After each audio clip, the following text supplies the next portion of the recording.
Good evening, everyone. Oh, we got to do better than that. Good evening, everyone. I'm really happy to be here, and thank you again to the Columbia Museum of Art for this groundbreaking exhibition. Remix is a really fantastic exhibition. I'm really honored and proud to be a part of it. And as one of the artists who is featured in the exhibition, it really feels good to be able to come home in a sense. This is really a really great opportunity to return to the state, and to be able to participate in something that's so meaningful to so many people. So I'm really appreciative to the staff and the team who put the exhibition together, and thank you. So I just want to ask y'all to help me warm the room up a little bit and just give a hand for the Columbia Museum of Art for this exhibition, because it's really fantastic. But as you've heard, my work has taken me around the world, from Atlanta to Paris, New York to Cape Town, and many places in between, including major network television shows. My work is featured on shows like Fox's Empire and Blackish on ABC.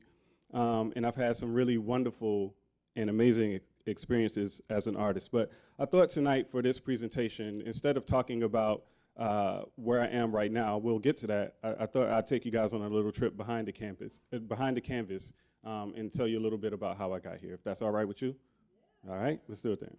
So what if I told you that it wasn't a trip to a museum that initiated my dreams of becoming an artist, but instead it was an encyclopedia, a really old World Book encyclopedia from the year 1969.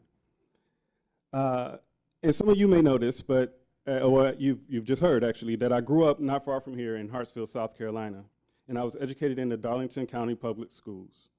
I moved to Hartsville around the age of 5 after losing both of my parents tragically, and I'll tell you a little bit more about that later. But growing up, we didn't have a lot of things. We didn't have a lot of money, and there were no galleries or museums in Hartsville to go to, which didn't really matter much because we also didn't have a car, so that wasn't a big deal. But however, we did have a TV, and I spent many, many hours in front of that television watching cartoons. And back in those days, cartoons were a lot less sophisticated. So, it was nothing for Fred Flintstone or Bugs Bunny to stand still on screen for a few minutes, and I would do my best to try to draw them, before they would move again. As a result, I learned to draw really fast. But I began drawing these characters on the pages and covers of my notebooks, and eventually my friends at school would ask me to draw the characters on their books, and I really loved the attention that I got from my friends and from teachers. And at some point, I decided that I wanted to be an artist. That was something that I saw myself doing. But everybody around me said that I would have to either starve or die, before I got any recognition. And you see me now, so I was already pretty skinny, and being a starving artist sounded pretty terrible, so I didn't want to do that. But one day in the 4th grade, we read a segment in our reading section about Charles Schulz. And you guys know Charles Schulz of Peanuts fame. His bio said that Charles Schulz was an animator. Now, at this point, I figured I probably logged like 1 million hours in front of that television drawing cartoons, but I never thought about the people who made them. And so after reading this story about Charles Schulz, I became really curious. I was intrigued. So in addition to that TV, like I said, we had this set of World Book encyclopedias from 1969. And being poor, they were also the only books that we had in the house. So I spent just as much time reading those encyclopedias as I did watching television. In fact, before I imagined myself becoming an artist, the first thing I ever really wanted to be was in the encyclopedia. I used to imagine people looking up Pecou, Fahamu, in the encyclopedia one day. But after reading about Charles Schulz, I raced home that day and I grabbed the A encyclopedia. I looked up animator, and it said C cartoonist. So I scrambled, I found the C encyclopedia, I looked up cartoonist, and I read everything it said about cartoons, about the history of cartoons, about how they were made, about the people who made them. But one passage in that book stood out to me. It read that a cartoonist could make up to $1,000 a week. So I began to do some rudimentary math in my 9-year-old mind. And I started thinking, you know, if they were making $1,000 a week in 1969, they have to be making a lot more now. That's what I'm going to do. I'm going to become a cartoon animator. And from that point on, I fully immersed and threw myself into becoming a cartoon animator. Anybody who grew up with me will tell you that by the time I was in middle school, I had my own company name. I was doing my own comic books. I had my own characters. My business was going to be called Mootoons, and I would tell you without hesitation that I was going to be the Black Walt Disney. I took my cartoonist aspirations quite seriously, and I even had set benchmark career goals by the time I got to high school. You know, I planned to graduate and go to work for Walt Disney and learn the trade, and within 10 years of graduation, I would launch Mootoon Studios, but life had different plans. So as I began to apply for colleges, you know, I figured that a lawyer would go to law school, a doctor goes to medical school. I want to be an artist, I'm going to art school. And I discovered that in Atlanta, the Art Institute of Atlanta offered a program in animation. And so I decided that that's where I was going to go. But before I could apply, I was visited by a recruiter from the Atlanta College of Art who encouraged me to apply there. He explained that I would be exposed to the fine arts and that my options would be much broader. And at that time, that phrase, fine art, just really went over my head.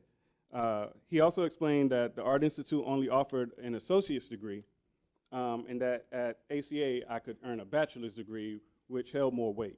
Plus, he offered me a scholarship. And as fate would have it, the first words I heard on my first day of class proved to be transformative.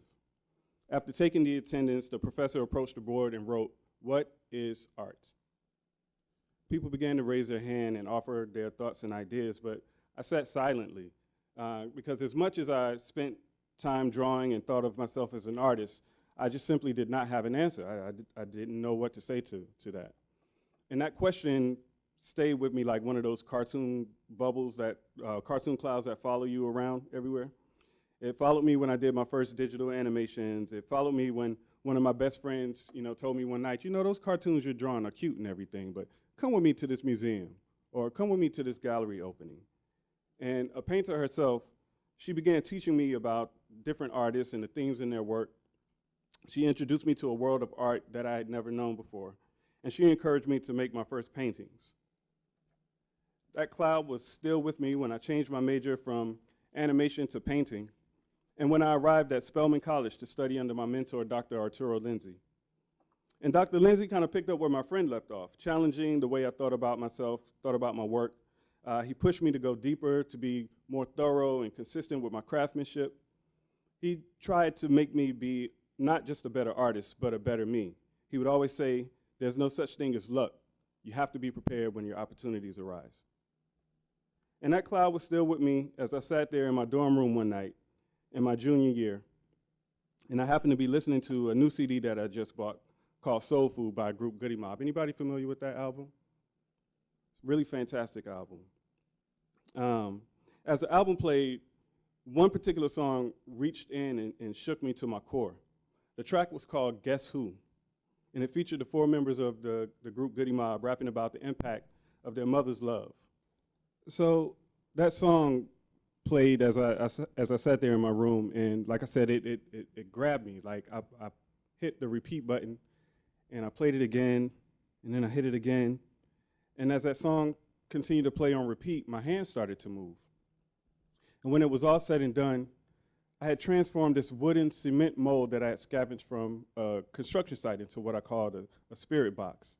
I was inspired by the African art I had been studying in school, and specifically the African Minkisi, which are these votive figures that are often created to honor deceased loved ones or to protect the homes from negative energies.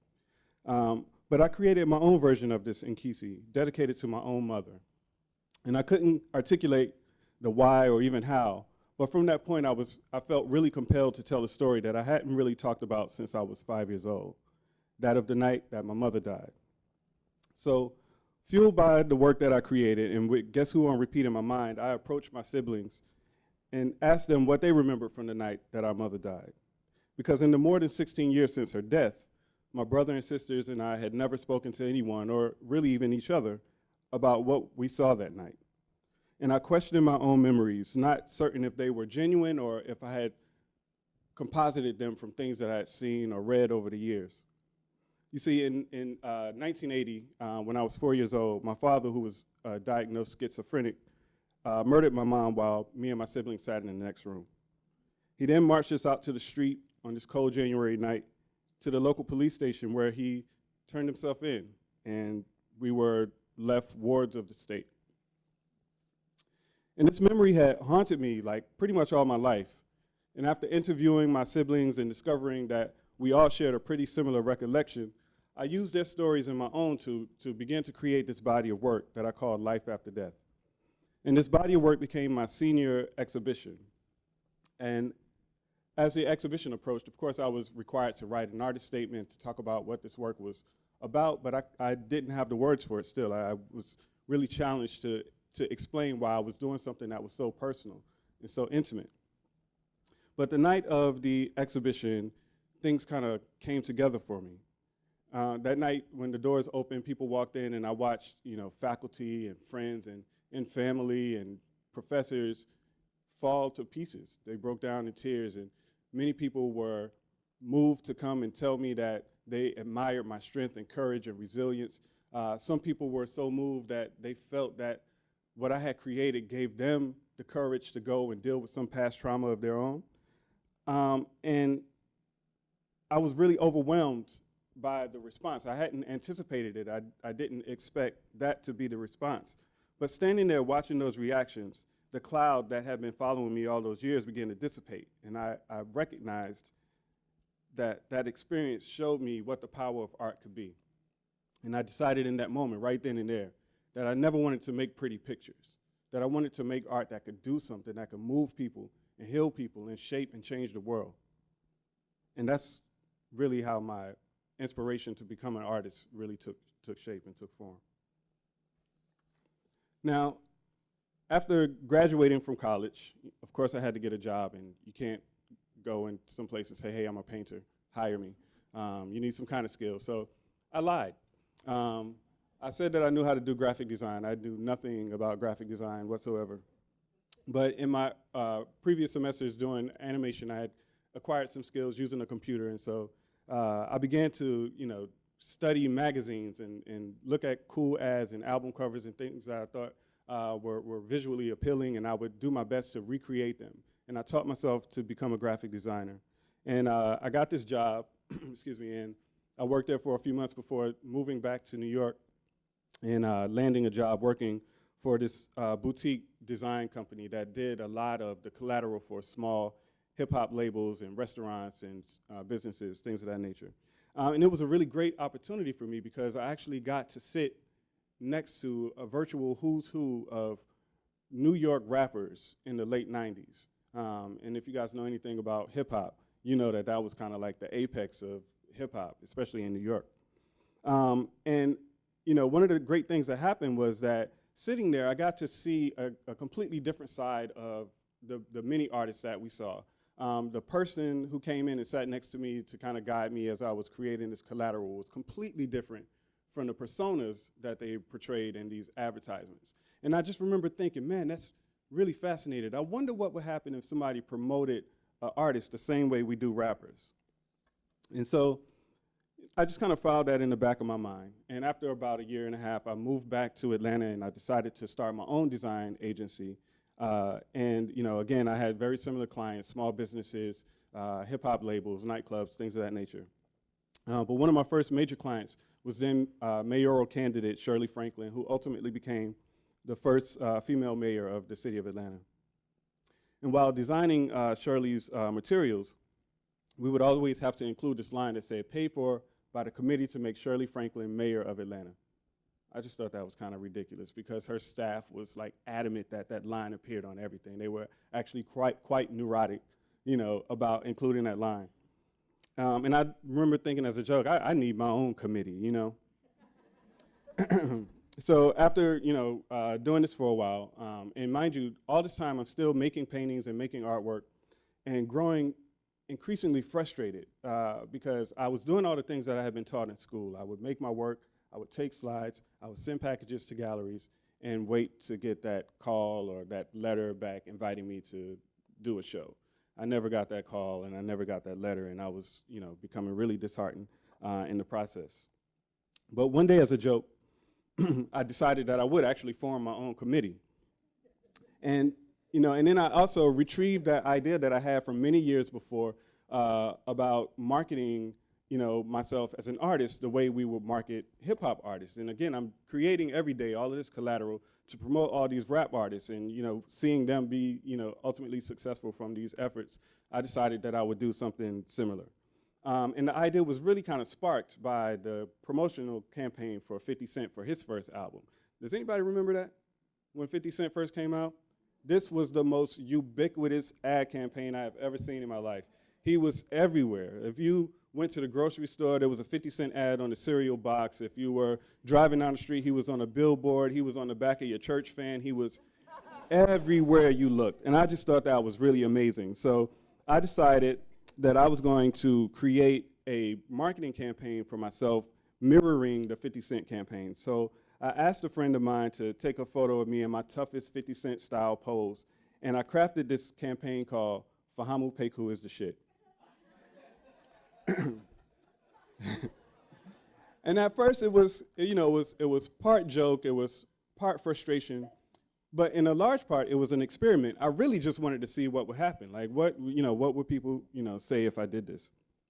And so I, designed this image as you see here. This is the original art.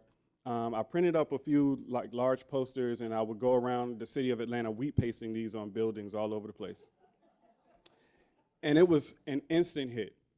I mean, immediately people were coming up to me, mostly with concern. Fahamu, I saw some sign that said you was shit. Are you in trouble? Anything going on? But I recognized that it was working, that it caught people's attention, and so I continued to kind of push the envelope and try different things. In fact, I take credit for being one of the first people to start a social media campaign because I used to troll a website called MySpace. Anybody remember MySpace? But I would find really horrible, whack pictures of people and do a compare contrast. So, not the shit, Fahamu Pecou is the shit, and then I would blast these images all over MySpace. And, people would start, I started growing followers, and, people wanted to know more. Who's Fahamu? What is he doing? Like, what is this about? Is he a rapper? Like, what's going on? I would do all kind of crazy things. I would throw parties, I once threw a party called Official Shit, where it didn't say anything about what was going on. It just literally said, Fahamu Pecou presents Official Shit on this day at this time. And I remember the night of the event, sitting at the bar, and a guy comes up, and he's like, hey, man, you know who this Faham, you know who this dude is? And I was like, nah, man, I don't know. He's like, is he going to rap or something? And I was like, I don't know what's going on. But right around midnight, the lights came up on the stage, and I had an easel and a canvas set up, and I stepped up on stage, and I just started painting. And my friend who's the DJ started playing music, and people got up and started dancing, and it just turned into a big party, and that was the whole event. But we would continue to do, all kinds of experimental things like this. Just trying to see what would happen, what would be the result of this kind of activity. As I said before, I learned to do graphic design by studying magazines, and so in the process, I became a really avid collector of magazines, and I would make, at least once a week, I would go to bookstores and newsstands and just buy random magazines. And one day on one of those trips, one of those annoying subscription cards fell out. And I remember picking it up, and there was somebody on the cover of this magazine that I'd never heard of before, and I thought to myself, when you see somebody on the cover of a magazine, you automatically think they must be somebody important. They're on the cover of a magazine, right? So I should be on the cover of a magazine. So I made one up. And I called it Contemporaneo. And I said that I designed a subscription card around it and said that if you fill this card out and mail it back in, you'll get a free issue of Contemporaneo. And I went back to the bookstores, and I stuffed these cards in the magazines all up and down the newsstand. And they came back in droves. They came back by the dozens. And to this day, I'm sure there's some people who are really, really dissatisfied with the quality of service at Contemporaneo because they never got their magazines. But one day after retrieving a stack of these cards from my mailbox and looking at the image of this fake magazine that I created, I was like, I kind of like this image. It looks cool. I should paint this. And so I did. And it was like fireworks went off. All of a sudden, it all made sense to me. And I realized that this magazine trope was a great way for me to combine a lot of my interests and ideas. But it also allowed me a really rich platform from which to offer up my observations about the world. And given the lack of visibility for Black people, and especially Black men in artists in the fine art world at the time, I decided it would be a really interesting juxtaposition to put my character and all his like hip hop bravado and attitude and swag on the covers of art magazines. Like, what would be a more, what would be a bigger contradiction? And so I set myself out to paint myself on the cover of every art magazine imaginable. And so over the years, I did something close to 200 different art magazines with myself on the cover, with this one being the only one that's not a real magazine. And it was really funny because very quickly after doing that, magazines actually started calling me or emailing me and asking me to paint myself on their cover. But what I was doing when with these works was making these kind of critical observations about the excessiveness of hip hop culture, satirizing celebrity culture, talking about the performance of Black masculinity, the dearth of Black artists within the context of fine art world. Many, many different ideas and themes were coming up in this work. And so I'm going to go through a few of these images kind of briefly, and I know you guys may have some questions and things like that, so I'm happy to go back at any point, but I'll just kind of point out some of the highlights of these works. But these early magazine paintings were called NeoPop. And this was, again, still a little bit of an experiment. It was an extension of what I had been doing with the Fahamu Pecou is the shit campaign. And this character, Fahamu Pecou is the shit, had literally come to life at this point.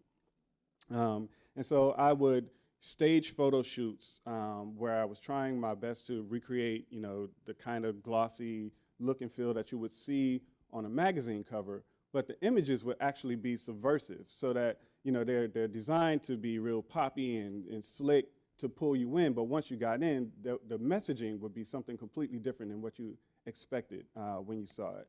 So, for example, on the left, this piece, One Day It'll All Make Sense, is an example of the ways in which I began playing with language and playing with words in these paintings. So I would mine like hip hop lyrics and hip hop songs and find like little clever sayings and turns of phrases and use those as titles or use those as themes to expand into this visual vocabulary. For example, on the piece on the right, Super Official, I was working on this piece. I didn't have a title for it. I just really kind of liked the image. And I was listening to Kanye West's album, Late Registration. And he had a line in one of his songs where he said, "Damn, Kanye, it'd be stupid to dish you. Even your superficial raps are super official." And I thought that was really clever. And so I called the piece Super Official. Another one of these kinds of works is this piece on the left, and it ain't even February. And so this, this came out of a conversation that I was having with a friend because we were literally invited to be in a show for Black History Month, and she was like, "Oh, here they go again. Every February they want to come and get, a bunch of Black people to do an art show." And, I was making a commentary on the fact that, I'm making work beyond the month of February. Y'all should still check for me. And on the right, the blow up, excuse me, this photograph was taken at the opening for my first exhibition. And I want to kind of dip back in the story just a little bit. I talked about the fact that the character that I created had begun to come to life. There was an opportunity to be a part of a group exhibition in Atlanta in the spring of 2005. And I was invited to be in the show. But days before the show was supposed to open, I was uninvited to be in the show. And I was really, annoyed by this. The organizers of the show had basically overpromised and could not produce what they said that they could do, and they found out that they had to kind of cut back on some of the things that they promised, and that meant some of the artists who were invited to be in the show could not be in the show. I did not take too kindly to being one of the artists who was asked not to be in the show, and so it turned into a big deal, but ultimately they decided that I could be in the show. But by that point, I was so pissed off, I was like, well, not only am I gonna be in the show, I'm gonna take over the show. So this event was actually at the High Museum of Art. It was an event they were doing for their college night, and it was a huge event. There was, when the event opened, or the day before the event opened, I invited several of my friends to wear, you know, their Fahamu Pecou's and shit shirts, and I gave out a bunch of shirts and asked people to wear them so we can make a scene. But I also hired a professional bodyguard, and I asked one of my girlfriends to be my date for the evening. And so the night of the event, there's a line outside of the High Museum, down the block, around the corner. I mean, it's ridiculous. You can't even drive up to the building. And we pulled up in a town car. I had made arrangements with some of the security at the museum to get us in ahead of the crowd, and they came and met us at the town car and walked us, you know, real ceremoniously along the line. And everybody's looking like, hey, who's that? Like, what's going on? And, my bodyguard, his name is Big Daddy. He's literally about 7 feet tall. And when he spoke, it sounded like he was talking from the core of the earth. Hello, my name is Big Daddy. You know, he was a really big dude, and he had on dark glasses. I had on dark glasses. He had on a big trench coat, and Honey is just wearing a little short skirt, and she's looking all fly. And they walk us into the High Museum, and everybody's like turning around, looking like, what's going on? Who's this? And, you know, friends of mine, people who I've known for many, many years are running up to me like, Fahamu, we love your work. And Big Daddy will push them back like, excuse me, Mr. Pecou is not taking any interviews tonight. If you need to speak to him, here's his card, you know. And it ended up being a huge scene. Like, I literally, for the entire night, did not open my mouth. I didn't say anything to anybody. Big Daddy was either pushing people away or Honey was kind of schmoozing like, oh yeah, what Fahamu's saying in this work is blah, blah, blah. And so the following day, there was an article in the paper about this event, and there was about a paragraph, you know, about the event and how, crazy it was. But the rest of the article was talking about me walking around with this bodyguard and throwing shade to everybody. And that ended up being like this kind of legendary thing, and it actually sparked, you know, the performative aspect of my work. Where I would actually show up at my openings with bodyguards and big entourages of people and, you know, just do really kind of outlandish, crazy things. Once in New York for one of my openings, I rented a limousine and stuffed about 20 people in it. And people are dressed in all kind of costumes and stuff like that. And when we pulled up in front of the gallery, it was like a clown car. Like, people are just like tumbling out of the limousine, some on roller skates. My nephew had on a gorilla costume and carrying a little Empire State Building. It was, really ridiculous stuff. But this photo, that was a long way to tell the story about this photo, but this photo that you see on the cover of the Blow Up magazine was taken at my opening for my very first solo show in Atlanta, where we had a red carpet. And you see me with Big Daddy in the background and my date for the evening walking the red carpet. And so we would do these kinds of things to stage these kind of experiences for people. And I would often call them anti-performances, because it was a lot less about what I was doing and more so about people's reactions to me. So other works in the NeoPop series also include this piece, I Ain't Been Shot a Whole Bunch of Times, which is a reference to a line from one of Jay-Z's songs. And on the right is another piece, Fresh as I'm Is. So in addition to painting, I also do work in a lot of other mediums. My work extends, as I said, to performance, but also into media. So I privilege the medium based on the concept. So as opposed to thinking that paint is the only way that I can express myself, I generally land on what the idea is first and then try to think of what's the best way to express this idea. So sometimes that manifests as a painting, sometimes it's a drawing, sometimes it's a music video, sometimes it's a song, sometimes it's all of those things. But it allows me to connect with audiences on multiple levels, which I think is really important, especially because of the nature of the work that I'm doing. and because of the audience that I'm specifically targeting with these works. So my work is really geared around a conversation with young African-American males. And, you guys go to a lot of museums and galleries. You don't see a lot of young African-American males in those spaces. And so as I'm creating this kinds of work, I'm often thinking of how can I connect to this audience in a meaningful way. I'm thinking access, and accessibility, and creating work that privileges accessibility through a variety of mediums. And so if the painting won't hook you, maybe the song will, and then you'll connect. And so those are the kinds of things that I'm thinking about. I don't have a slide of the work that's featured in the Remix exhibition because you guys can, make a left outside the door and see it in person. But I wanted to talk a little bit about that series, which was a body of work that I completed around 2010, 2011 called Art History Next, where I began to appropriate famous self-portraits from throughout art history and put myself in as a way of changing the context and changing the conversation, remixing these portraits. And so on the left is a piece, None of My Heroes, which is inspired by Barkley Hendricks' icon from My Man Superman.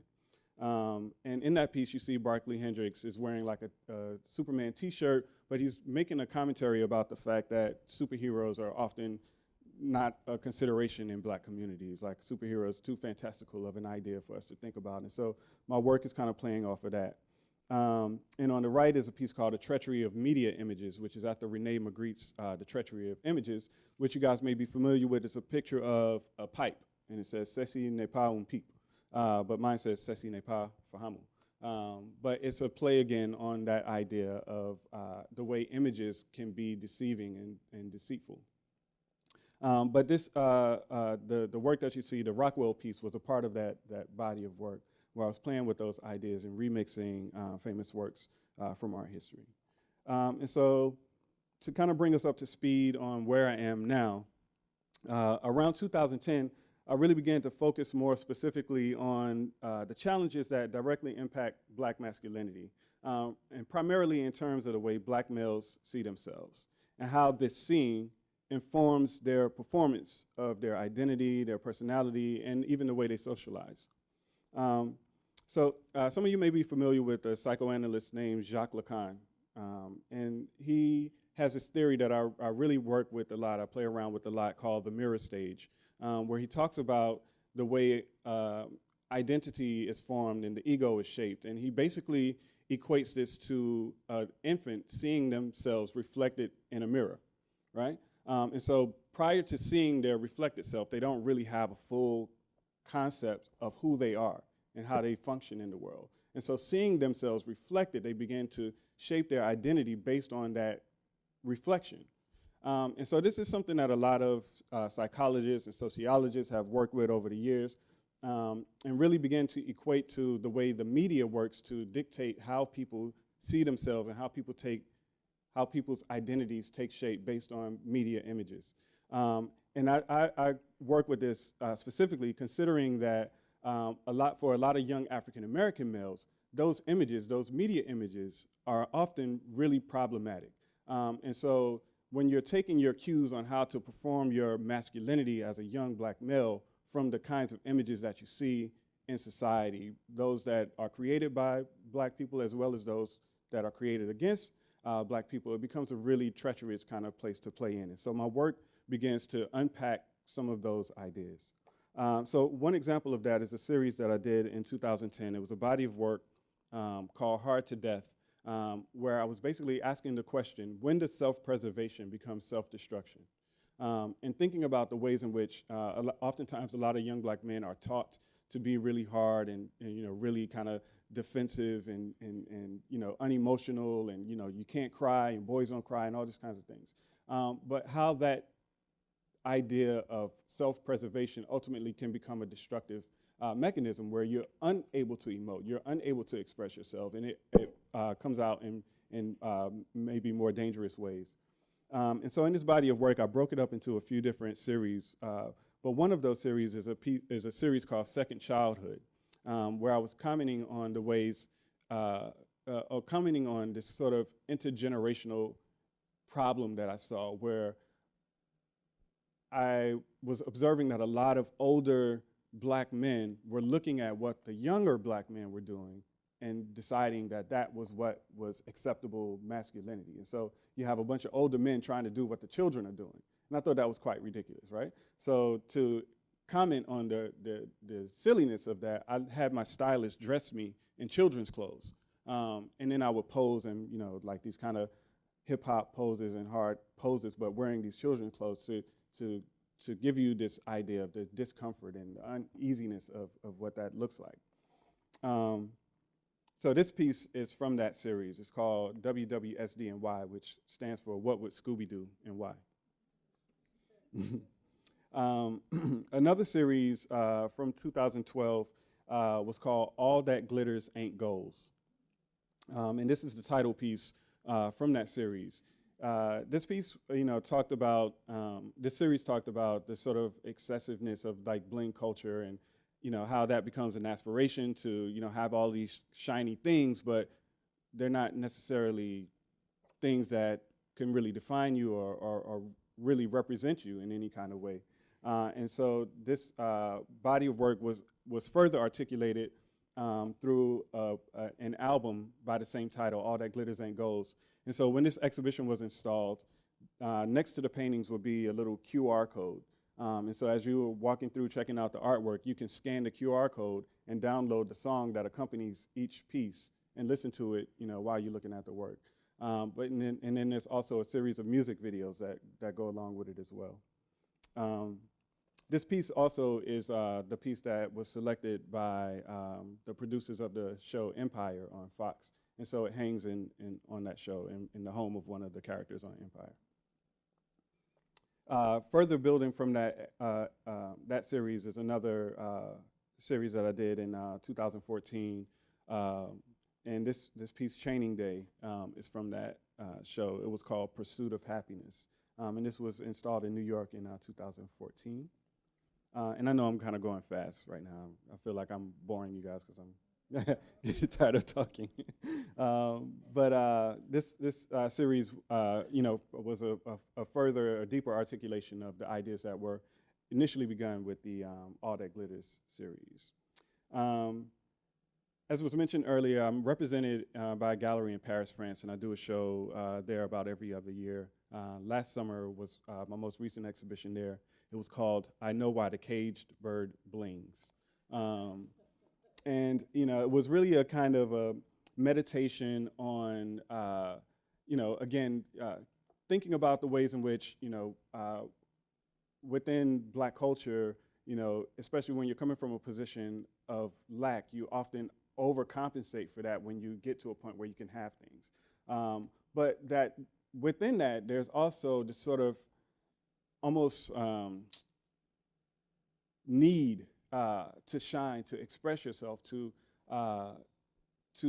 be beautiful, to be brilliant, and it manifests itself in many ways. And so to comment on that, I talked about the ways in which those kinds of things come from us, even when we're not trying. And so this piece, Eclosion, is from that series, I Know Why the Caged Bird Blings. And it was also inspired in part by listening to Kendrick Lamar's album To Pimp a Butterfly, which uses a very similar metaphor to what I was talking about with this idea about the caged bird blinging. In the Maya Angelou poem, I Know Why the Caged Bird Sings, she makes a comment that the caged bird sings because that's all it can do. In my work, the caged bird blings because it can't help it. It is beautiful and it shines from within even when it doesn't recognize that that's what it's doing. And so the final body of work that I wanted to talk about is one of the bodies of work that I continue to work with to this day. It's a series called Gravity, which is a double entendre. Gravity, in the ways that I'm using it, refers, of course, to the concept of gravity as in what goes up must come down, but it also refers to the term gravity as in being grave and dire. And so this series came about as of my thinking about the ways in which we talk about Black masculinity. And so oftentimes, Black masculinity is described and couched in a language and in terms that are really desperate and, self-deprecating and sad. We court these statistics that talk about, the disproportionate imbalance in black male performance and, the presence of black men in homes. And, it's like everything about black masculinity is always coming from the position of something negative. And I began to think about that and think, and to question that and think, like, what if we talk to our black male youth differently? What if we talk to them about their potential as opposed to the threats that are pitted against them? Could they see themselves differently? Could they defy gravity? Could they jump up in the air and stay there, essentially? To express this, I began playing with the trend of sagging. You guys are familiar with sagging, yes, and I know a lot of people hate sagging, but I actually had to make a 180 in terms of my thinking about sagging, because I began in my research at Emory, began thinking about fashion as a kind of socialized expression, and came across this notion called oppositional fashion. And oppositional fashion is this concept that dates back to the earliest iterations of, so-called fashion, where, you have your group of elite who dictate what the style should be and what's acceptable and what's decent, but then you will have a group that counters that and says, I don't want to look like you. I want to do something completely different and stand out. And so my thinking is that sagging in many ways extends that dialogue. That sagging is actually offensive, it's rude because it's meant to be, it's supposed to be, In a world where black men are told to dress a certain kind of way so that people will be comfortable with them, sagging says, I don't need your permission, I don't need your acceptability, I'm here, you have to recognize me and accept me for who I am. And so I'm not arguing that every kid walking down the street sagging his pants can make that argument, but it is something to consider and something to think about. And so to further this commentary that I'm having about this notion of gravity, I use sagging as a kind of visual allegory to talk about the challenges that face black men and the ways in which sagging kind of tethers you, to a certain idea that you have to overcome and that you have to try to fight actively to resist. And so this exhibition, Gravity, continues to be work that I continue to work with as I challenge and think about black masculinity, but specifically think about black male youth and how images, media representation produces and contributes to the way young black men see themselves and their performance in the world. And with that, I say thank you. I always like to end my talks with this quote, one of my favorite quotes. In the future, historians will tell what happened. Artists will tell how it felt. And this is really how I think about myself and how I think about my work. And it goes back to that first exhibition, that first experience, where I realized that I wanted to make art that meant something and that could do something. And so I continue to commit myself to creating work and to creating work that fosters a dialogue that will ultimately move us beyond where we are. So thank you.